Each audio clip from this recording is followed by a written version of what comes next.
Good evening, and welcome, dear friend, to Whispered Wisdom. Tonight, we will not be looking at spreadsheets, charts, or complex formulas. We are going to enter a much more important place. We are going to enter the quiet, often misunderstood, room in your mind where all of your decisions about money are truly made. This room is filled with your unique history, your personal experiences, your secret fears, and your deepest desires. For too long, you may have believed that wealth is a game of intelligence, a battle of wits played on the grand stage of the economy. But tonight, you will learn a more profound truth. Wealth is not a hard science. It is a soft skill. It is a game of psychology. So begin now, by preparing to enter this quiet room within yourself. Find a position of absolute comfort and stillness. Allow your body to feel deeply supported, completely safe, and held in this present moment. Let us start with a single, conscious breath, a breath of awareness. Inhale slowly and deeply through your nose, imagining you are breathing in a cool, clear light of understanding. Feel this light fill your mind, bringing with it a sense of clarity and calm. Now, exhale with a long, gentle sigh through your mouth. And as you exhale, release all of your preconceived notions about money. Release the stress. Release the anxiety. Release the feeling that you are behind, or that you don't know enough. Let go of the belief that you have made mistakes. All of that is the past. All of that is just a story. Let's do that once more. A deep, nourishing breath in, filling yourself with a piece of this present moment. And a long, slow, complete breath out, releasing the weight of your financial past. Feel a gentle, soothing wave of relaxation begin at the crown of your head. Imagine it as a soft, warm liquid light, gently trickling down, soothing your scalp, your forehead, smoothing away every line of worry and complex thought. This wave of peace flows over your eyes, allowing them to rest deeply. It flows over your cheeks and your jaw, releasing any tension you may be holding there. This warmth now flows down your neck, into your shoulders, melting away the immense burden of financial stress you may have been carrying for years. Feel your shoulders drop, feel them become heavy and relaxed. This beautiful wave of relaxation flows down your arms, into your hands. Your hands, which may have been clenched with worry or striving, can now soften and open. Feel them become warm, heavy, and at peace. The wave of relaxation now moves down your spine, vertebrae by vertebrae, spreading through your back, your chest, and into your abdomen. Feel your stomach soften. Feel your breath become deep and regular. You are safe. This warmth flows through your hips, your thighs, your knees, and all the way down to the tips of your toes. Your entire body is now in a state of profound peace and deep relaxation. Your mind is now quiet. The critical, analytical part of your mind is drifting, like a boat on a calm sea. And in this stillness, the door to your subconscious mind, the true author of your financial story, is now open. Every idea, every story, Every piece of wisdom you receive tonight will be accepted by your subconscious as a new, powerful, and peaceful truth. You are not just listening to a narration, you are receiving a new operating system for wealth and happiness. Trust in this process. There is nothing you need to do, but listen and relax. The wisdom will find its way home. Before we can build, we must understand the ground upon which we stand. There are a few fundamental, unshakable truths about money and the mind that will form the foundation of our new understanding. Chapter A: No one is crazy. The first truth is one of deep compassion, for yourself and for others. It is this: no one is crazy. Every financial decision you have ever made, every financial decision anyone has ever made perfect sense to them in the moment. It was based on their own unique experience, their own mental model of how the world works. A person who grew up in poverty will have a fundamentally different relationship with risk and reward than the child of a wealthy banker. Someone who lived through a market crash will feel differently about stocks than someone who has only known a bull market. We see the world through the tiny keyhole of our own personal history. And yet, we go through life judging the financial decisions of others, and more harshly, judging our own past decisions with the knowledge we have today. Tonight, you will let that go. In your mind, I want you to look back at your own financial journey. See the choices you made, the mistakes, the missed opportunities. And now, offer yourself grace. Whisper to your past self, you did the best you could with the knowledge and experience you had at the time. Feel the immense relief of this self-forgiveness. You are not crazy. You are simply operating on your own unique map of the world. And tonight, we are gently and lovingly upgrading that map. I look upon my financial past with compassion and understanding. Every decision was a lesson. I now release all judgment of myself and others, and I open my mind to a new and wiser perspective. Chapter B: The Inseparable Twins, Luck and Risk. The next foundational truth requires deep humility. It is this: luck and risk are siblings. They are two sides of the same coin. Both are real, and both are powerful forces in every single financial outcome. We love to study success. We read biographies of billionaires, assuming their every move was a stroke of strategic genius. We often fail to see the role that luck played in their journey, being in the right place at the right time, meeting the right person, a random event that propelled them forward.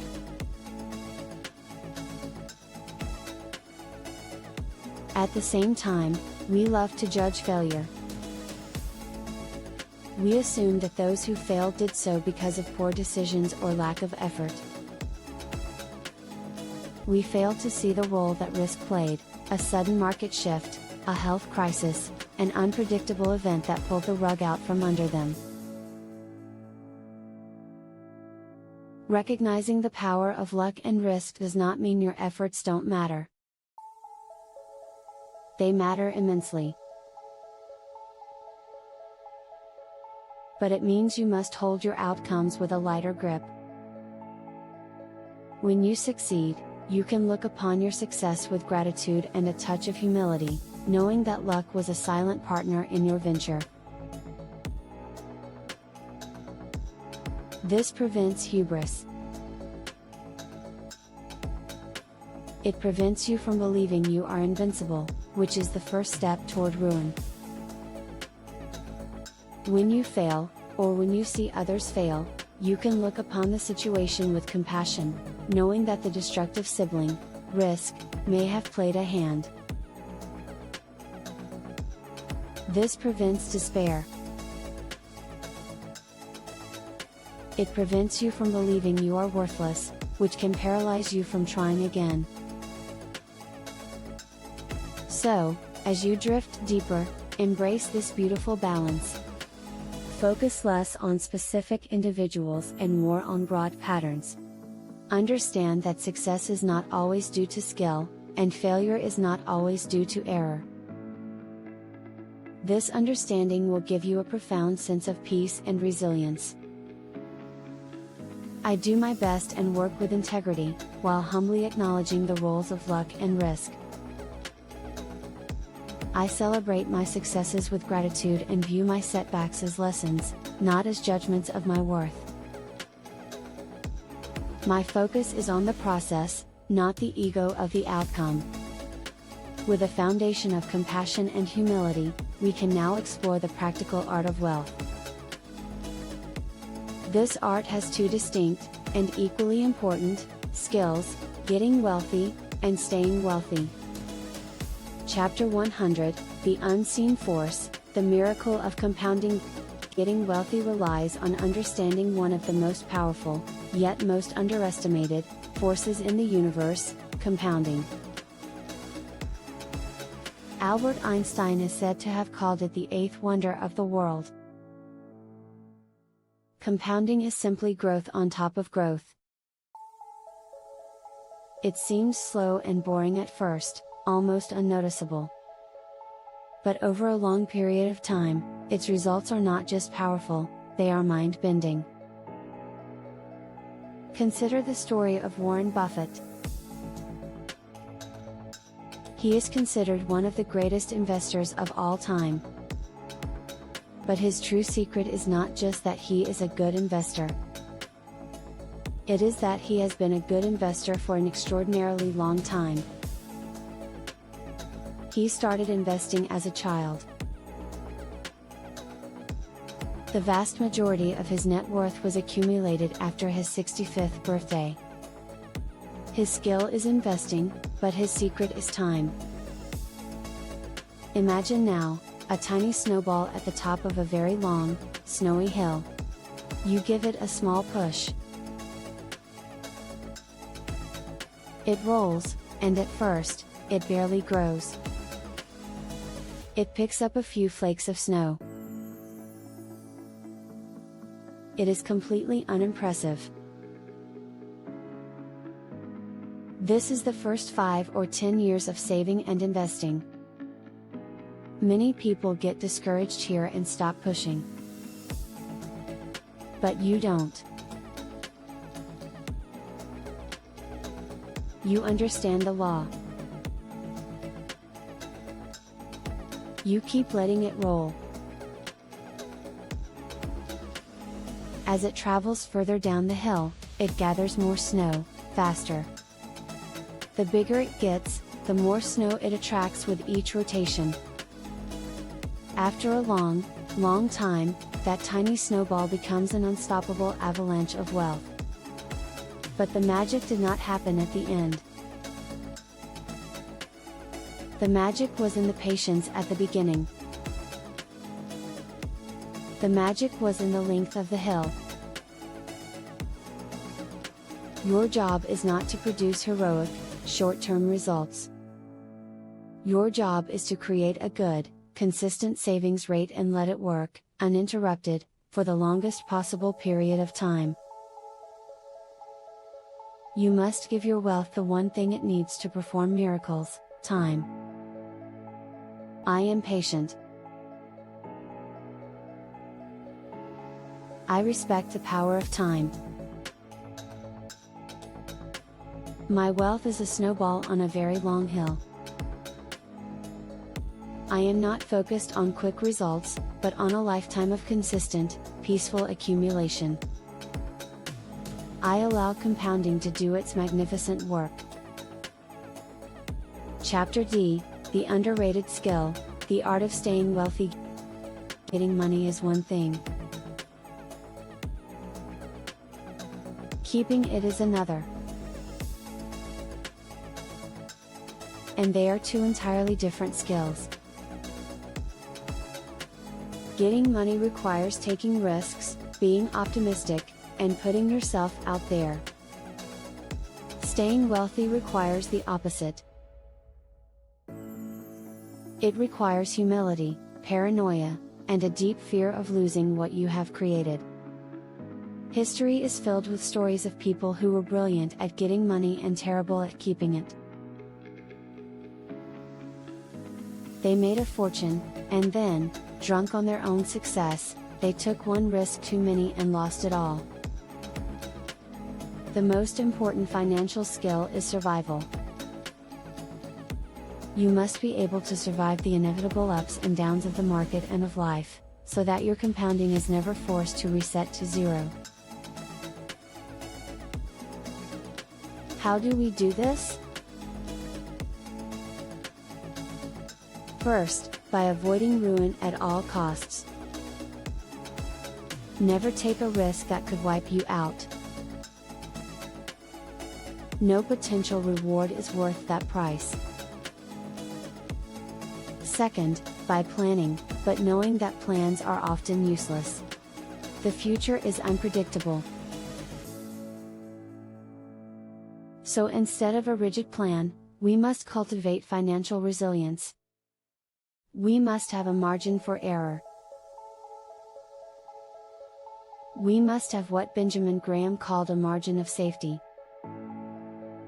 Imagine you are an engineer building a bridge. If you calculate that the bridge needs to hold 10,000 tons, you do not build it to hold exactly 10,000 tons. You build it to hold 30,000 tons. This gap, this buffer, is your margin for safety. It accounts for unexpected stresses, for errors in your calculations, for the unpredictable nature of the world. You must build this same margin of safety into your financial life.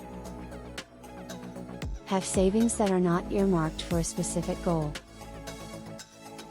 Have a flexible budget. Do not stretch yourself so thin that a single unexpected event, a job loss, a medical bill, can cause the entire bridge to collapse. This is not pessimism. This is a form of optimism.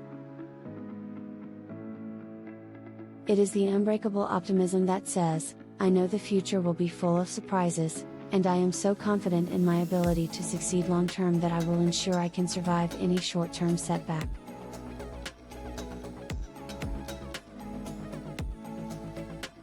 My financial goal is survival. I make decisions that will allow me to stay in the game for a very long time. I build a margin for safety into my life, giving me the flexibility and peace of mind to weather any storm. I am financially unbreakable. We have explored how to think about money, and how to build and keep it. But now, we must ask the most important question of all: why? What is the ultimate purpose of wealth? Is it to buy bigger houses and fancier cars? No. Chapter E, the highest form of wealth, freedom. The greatest intrinsic value of money, the highest dividend it can ever pay, is the ability to control your own time. It is the ability to wake up in the morning and say, I can do whatever I want today. It is the ability to take a job with lower pay but more meaning. It is the ability to take time off when a loved one is sick. It is the ability to not be forced into a decision out of desperation. It is the ability to retire when you want to, not when you have to. This is freedom. This is the ultimate prize. Think about this feeling now. The feeling of being the master of your own schedule. The feeling of not being rushed. The feeling of having options. Breathe into this feeling. This is the true goal. Every dollar you save is not just a dollar, it is a piece of your future freedom that you are buying back. Chapter F, The Man in the Car Paradox and the Wealth You Don't See. We often seek wealth to gain the admiration of others. We see a person in a flashy, expensive car and think, if I had that car, people would admire me. But here is the paradox, when you see someone in a fancy car, you do not think, wow, that driver is so cool. You think, wow, if I had that car, people would think I'm cool. The admiration you seek is a phantom. People are too busy with their own lives to give you the validation you crave. They use your wealth as a benchmark for their own desires. This leads to a crucial insight. Wealth is what you don't see. A fancy car is not wealth, it is riches. It is money that has been spent. A big house is not wealth, it is riches. Wealth is the money that has not been spent. Wealth is the portfolio of stocks and bonds that is quietly compounding. Wealth is the financial flexibility you have that no one else can see. Wealth is the asset that is working for you while you sleep. It is hidden. It is unseen. And because of that, it is easy to overlook its importance. We are taught to admire what is visible, but true financial power is invisible. It is the power of unspent money, which provides you with freedom and options. I save money not for the things it can buy, but for the freedom and options it provides. My goal is wealth, which is quiet, unseen, and powerful. I release the need for external admiration and find satisfaction in my own financial security. Chapter G, The Most Powerful Financial Skill, Getting the Goalposts to Stop Moving. There is a dangerous psychological trap that ensnares even the most successful people. It is the trap of enough. The trap of constantly moving the goalposts. You get a promotion, you get a raise, and for a brief moment, you feel you have made it. But then, you look around at your new peer group. You see their bigger houses, their nicer vacations. And suddenly, your new level of wealth feels like the new baseline. The goalposts have moved. The hunger for more returns. This is a game you can never win. It is a hedonic treadmill that leads only to exhaustion. The only way to win is to step off the treadmill. It is to learn the art of being satisfied. It is to define what enough means to you. Enough is not a sign of lack of ambition. It is a sign of deep intelligence. It is understanding that the appetite for more, driven by social comparison, is a bottomless pit. Happiness is not your salary minus your expenses. Happiness is your results minus your expectations. If your expectations are constantly rising, you will never feel happy. So, as you drift deeper and deeper, ask your wise, subconscious self, what is enough for me? What is the level of wealth that will provide me with true freedom and peace, without the toxic need for more, more? You do not need to have a number. Just feel into the feeling of enough. It is a feeling of peace, of contentment, of gratitude for what you have, right now. This feeling is the antidote to the poison of modern capitalism. It is the key to true, lasting wealth. I define my own gain. I know what enough means to me.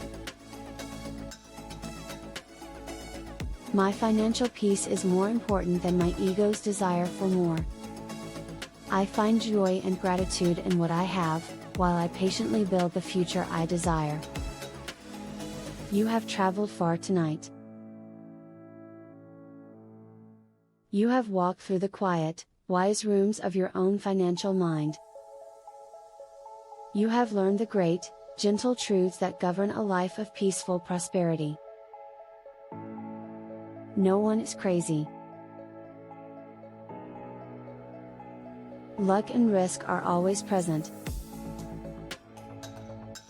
Compounding needs time.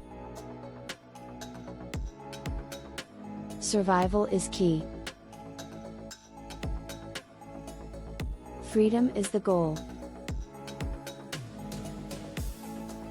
Wealth is what you don't see. And enough is the secret to happiness. These are not just ideas. They are now seeds, planted deep within the fertile soil of your subconscious mind. You do not need to remember them all. You only need to trust that they have been planted. As you drift now into the final, deepest stages of sleep, your subconscious will begin to nurture these seeds. It will integrate these new beliefs into your very being. It will begin to gently shift your perceptions, your behaviors, and your desires to align with this new, peaceful, and powerful wisdom. You will begin to notice the changes in your waking life. A sense of calm when thinking about money. A lack of interest in comparing yourself to others. A new patience. A new feeling of control over your own time and your own life. You are rewriting your financial story. You are no longer a character in a drama of stress and striving. You are the wise, calm author of a story about freedom, peace, and true abundance. Sleep now. Drift away on the calm, quiet river of this new understanding. Your subconscious mind knows the way. All is well. Sleep, deep, peaceful sleep. And awaken to a new relationship with money, and with life itself.